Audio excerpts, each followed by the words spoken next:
Welcome to the Consultants Council podcast, a place for consulting industry guidance and best practice advisory. Whether you're working to grow in your consulting career, you're managing and developing a consulting firm, you're working with consultants, or you're just interested in business and high-performance advice, we've got recommendations and education for you. I'm Kelsey Krevling, founder and CEO of Kelsey Consulting, a firm focused on building high-performing organizations, teams, and individuals through a variety of ventures, including the Consultants Council. I've spent my career at the intersection of technology and management consulting, working with organizations across the country to help solve their toughest challenges, while also supporting the growth and development of multiple consulting firms, helping them improve their long-term performance trajectory. In addition, I serve as a startup investor and advisor, promoting the ideas of entrepreneurs as they work to gain traction in their industry. With so many people gearing up to launch their own businesses and establish their own consulting practices, I want to make available the advice and lessons I've learned along the way. This podcast is made possible by Kelsey Consulting, with media support by Class Act Media. For more information, check out our site at theconsultantscouncil.com and kelsey.consulting. That's KELSC.consulting. And now, stay tuned for this episode's counseling, because the consulting world is full of nuances, and the answer is always, it depends. What's possible? Do more. Corporate headshots and how to get a good one. Now, I know many people dread having to go get new headshots taken. Inevitably, they always turn out not looking your favorite. So, what are some ways that you can actually end up with pictures you like, that you feel represent you well? I, for one, used to hate getting new work photos taken. I hated pictures of myself just in general, even from, being in high school, etc. Could not stand it because I did not feel like the pictures represented me very well. I didn't think they captured who I was and what I personally see in the mirror. And that was always really frustrating because, a picture is a digital image of you, and it's representing, what other people are going to potentially see. So how do we get around that, and how do we make them better? I'm first going to give you an example that someone shared with me that I absolutely loved. Think about seeing a beautiful moon, and you want to take a picture of it. It's nighttime, sky's clear, it's beautiful, and you try to get a good picture of that moon. Does it look very good on your camera? No, inevitably it does not, unless you have a phenomenal camera with really great photography equipment. Why is that? The moon is beautiful. It's not the moon that isn't gorgeous. It's the limitations of the device that is trying to capture that image. Capturing energy and motion is a challenging thing that requires high resolution, high quality equipment, and even then, we recognize that it's better in person. So think about that the next time you feel like, gosh, that picture's terrible. Do I really look like that? The answer is probably no. That is a two-dimensional photo of a multi-dimensional human being. And it does not necessarily accurately reflect who you are. But there are some things we can do to help convey our natural energy through the camera lens so that we actually do get photos that we like. I started putting myself out there with the consultant's closet. That necessitated a lot of photography that I was not initially comfortable with. I, wasn't used to being photographed, and I had to find ways to get end result products that I actually felt represented me well. So we're gonna go through some of those things that I've done in the past that I think work well, that I think can help you end up with a better result that you are pleased with. Your corporate headshots are ideally going to reflect you. Depending upon the type of industry that you're in, that's going to determine the type of clothing that you want to wear, your personality type, what you want to be conveying to those who are going to see this type of image. That is really the first thing to have in mind. The second is, if you have any say over the matter, if it's not just your company choosing for you the photographer that you're going to use, and you actually get to go choose a photographer, well, find someone whose work you resonate with, where you like their end products, where you've seen what they have photographed in the past, and you feel like it is authentic and genuine and conveys what you're looking to also convey. If you get the chance to talk with your photographer and interact ahead of time, because you're getting to pick them, make sure you like that interaction. Give them the opportunity to get to know you a little bit, because connecting with them is going to result in better photos. So when it comes to connecting with your photographer, for example, I actually now work with my cousin. He's an awesome photographer. I mean, just truly phenomenal, very gifted. He really started with sports photography, so capturing images in motion, which I think lends itself really well to capturing a person's energy with the lens of a camera. But that developing that type of rapport and relationship with a photographer when it's someone that you've just picked off of the internet is a little bit more challenging. And so being able to have some interaction with them before the actual photo shoot that you're going to do, the headshot session, can really help. Also, it can put your own nerves at ease. It's uncomfortable the first time we go and sit for headshots. I think so much of the time it's because we are not ready yet to be genuinely seen by others. And the camera does capture that reticence, that discomfort, and it puts it on display.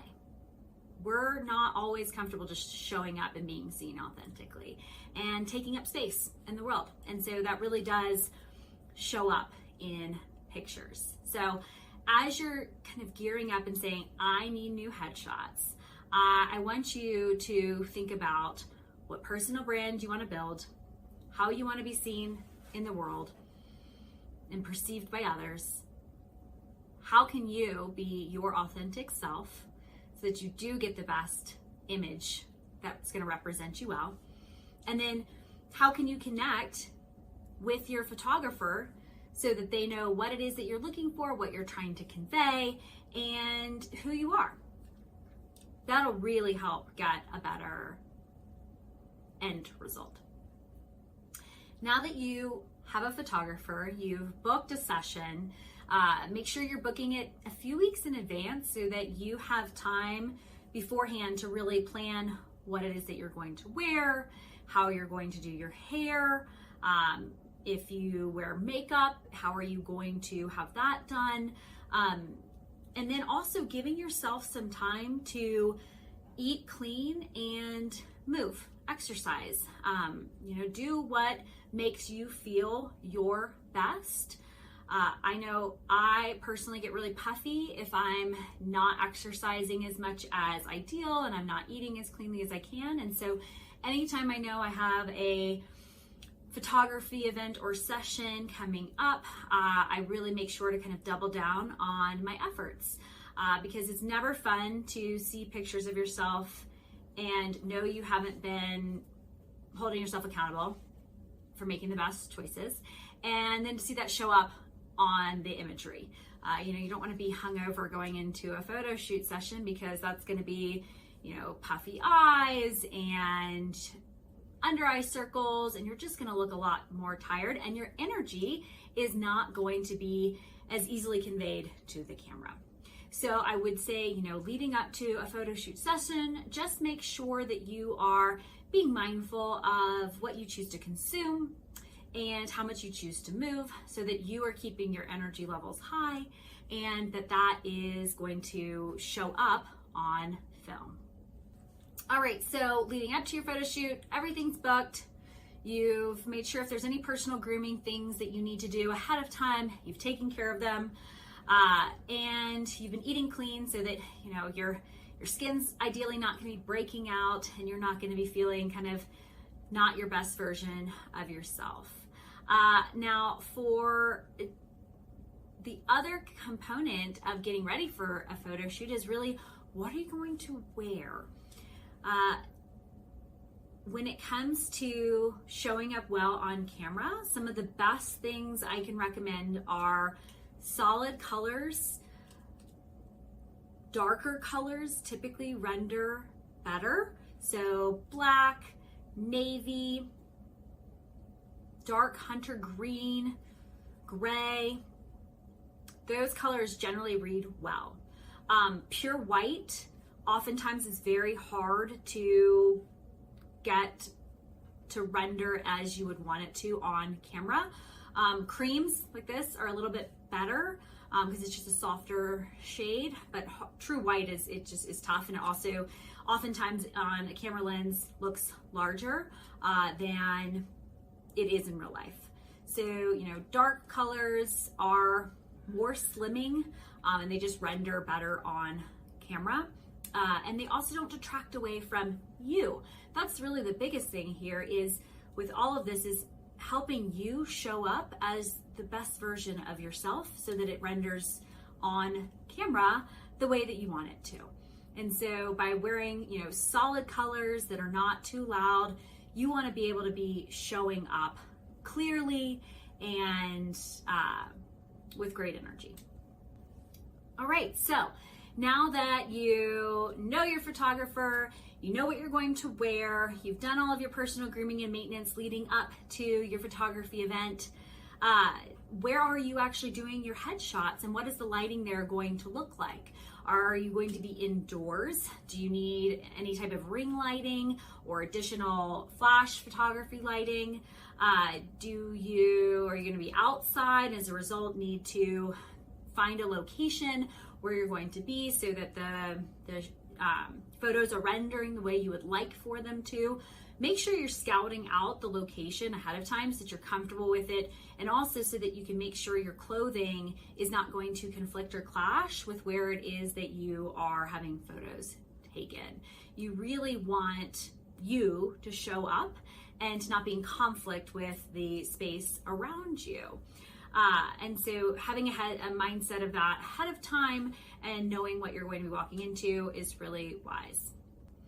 So, day of your session, if you work out ahead of time, that's up to you. You might feel better as a result of it. Eat something clean. If you need coffee, go for it. Drink a lot of water, and then think about having fun. Yeah, think about having a great time, because this is going to be a picture of you that you get to use, and it's going to represent you in multiple different ways. And so you want to go into that with kind of a fun mindset. In addition, when it comes to hair and potentially makeup, you can certainly do your own if you are comfortable with that and you like the results that you get with that. If you've spent time in front of a camera and you know how to get the results that you want. If you're not as confident with that, I'd encourage seeking a professional who can actually do it for you. Now, that's something that is a whole nother relationship as well, much like what the photographer is with a hairstylist and a makeup artist, wanting to make sure you like the end product. And so if that's the route you're going to go down, consider doing trial runs with them as well, where you actually get to see, okay, I like how I look when they do my makeup, because that can be a really jarring experience going into having someone else do your makeup or hair and hating it. You don't want headshots when you don't like what someone else has done. And so those are just some things to consider. I, for example, regularly I do my own hair, I do my own makeup. I generally don't end up that thrilled with the results of others and how they come across on camera. Not to say that you can't find people that you trust and you like, but just something to consider and think through ahead of time before, going into a session and not liking the results. All right, so you are now dressed and ready for your session. You are excited and happy and looking to just have fun so that the photographer can really capture that. One other consideration you might want to think about is actually bringing a friend with you to that session. There is nothing better than having someone who knows you well, who can say, oh, hey, you know what? Put your hair behind your shoulder, or your hair is like strange and flying away and we can fix it for you. Or, like, let's try this. Or, oh, you know what? Your shirt is kind of untucked, or let's pull this down a little bit, or let's fix that. Let's try this. That's really helpful. And that's hard to do for yourself when you are alone just with the photographer, and the photographer won't necessarily know or be able to give you some of that direction. So having someone there with you can be really helpful. Also, make sure you just pack a bag with any of the things that you are going to require during that time, whether that be any makeup to touch up, any if you need to brush your hair, if you need to whatever it might be, things that you require to make that shoot more enjoyable and to get the result that you're looking for. I would just recommend kind of having on standby. So for me, when I go into any type of shoot, I always have certainly, a brush. I have extra lip gloss. I actually typically will have my full kind of makeup travel bag. I make sure I have a mirror. I'm in my office right now and there's a mirror right next to me so I can quickly check in. I keep water because, being in front of a camera can be draining and fatiguing, and smiling extensively for headshots also can just kind of dry you out. So keep water nearby. And then, just really have fun. Move around. Don't feel like you need to be just so stiff and awkward. Some other good tricks to keep in mind: keep your back straight, sit up straight, shoulders back, chin up. And then if you are standing, have your weight on your back foot. When you have your weight on your front foot, you look like you are kind of coming down in motion, and that reads on camera. Whereas if you're on your back foot, you are able to stand up straighter, and it helps with the energy of how the camera captures you. In addition, if you put your tongue on the roof of your mouth when you smile, it helps open your jaw and give you a more natural appearance through your jawline. Hopefully by this point in your life, you kind of have a sense of what is your preferred camera side. I know for me it's this side. I don't love this side as much. My face is not symmetrical, and the light just captures better on this side. So like I cheat to this side usually. Know that for yourself. Typically for headshots, you don't want to be just like dead on, because that's just gonna kind of look unusual on a camera. You want to kind of keep your back upright, cheat your shoulders to the way that you like. You can kind of have one shoulder kind of slightly more up than the other, and raise your chin and smile. Open your eyes real big. Feel the energy kind of coming through your cheeks. Feel your jaw kind of just release. Don't hold tension through here, because that's going to come across really tight and tense. And then just breathe in and breathe out. And then kind of move gently. You kind of want to always be slightly in motion, because it's when we get stuck and rigid that pictures do not render well. If you are just subtly shifting,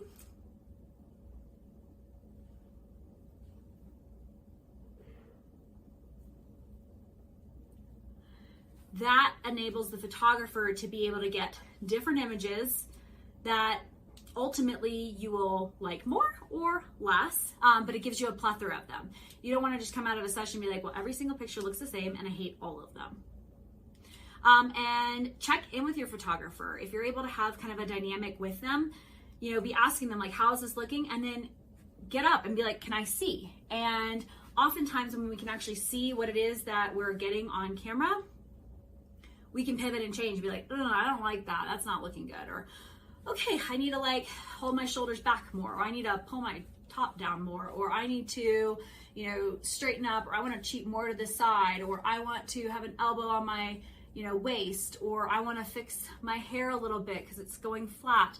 Whatever it might be, checking in with the photographer during the session is really important to know, are we getting images that I like, or am I going to hate all of these and be really disappointed at the end?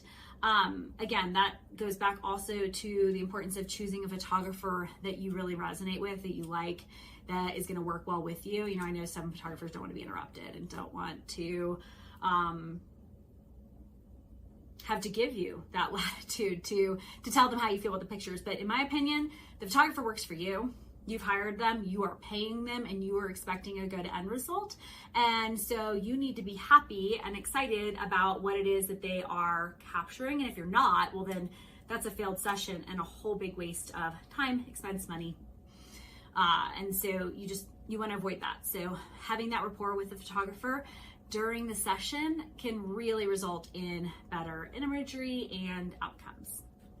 All right, and kind of in summary, like I've said, make sure you are having fun, and at the end of the shoot, or actually, if you're really tense at the beginning, ask him to just take some fun, candid shots. Like get up, walk around, move around, jump, do some things to just kind of like get rid of your nervous energy. Sometimes those will be the best pictures, like grab a water bottle, or like be on your phone, or like do something with your glasses, like energy and motion is good to capture, and getting to see yourself kind of moving around in photos will actually then help you feel more comfortable when you have to be a little bit more still for a headshot. So, yeah, just go and have fun, have a great time, and, try different postures, try different poses, enjoy it, and then go from there. And, I personally, I've worked with many people, and I found that the headshot experience where they get to go and do headshots and almost like make it a photo shoot where they get to move and be photographed in their full outfit and get to be having a good time. Wow, the photos that you can get from those type of sessions where someone's enjoying themselves are phenomenal, and it's really exciting to see what that also can do for you personally in terms of your confidence and authenticity. So try it out, have fun, good luck, and I'm really excited for everyone to have new headshots that they are excited about. And that's a wrap on this episode of The Consultants Council. Thank you so much for your interest and engagement. Let us know what you'd like to learn more about by writing in to info@theconsultantscouncil.com. Thanks to Kelsey Consulting for sponsoring this podcast, and to Class Act Media for the media support. And with that, cheers and all my best. Have a great week. And remember, what's possible? Do more.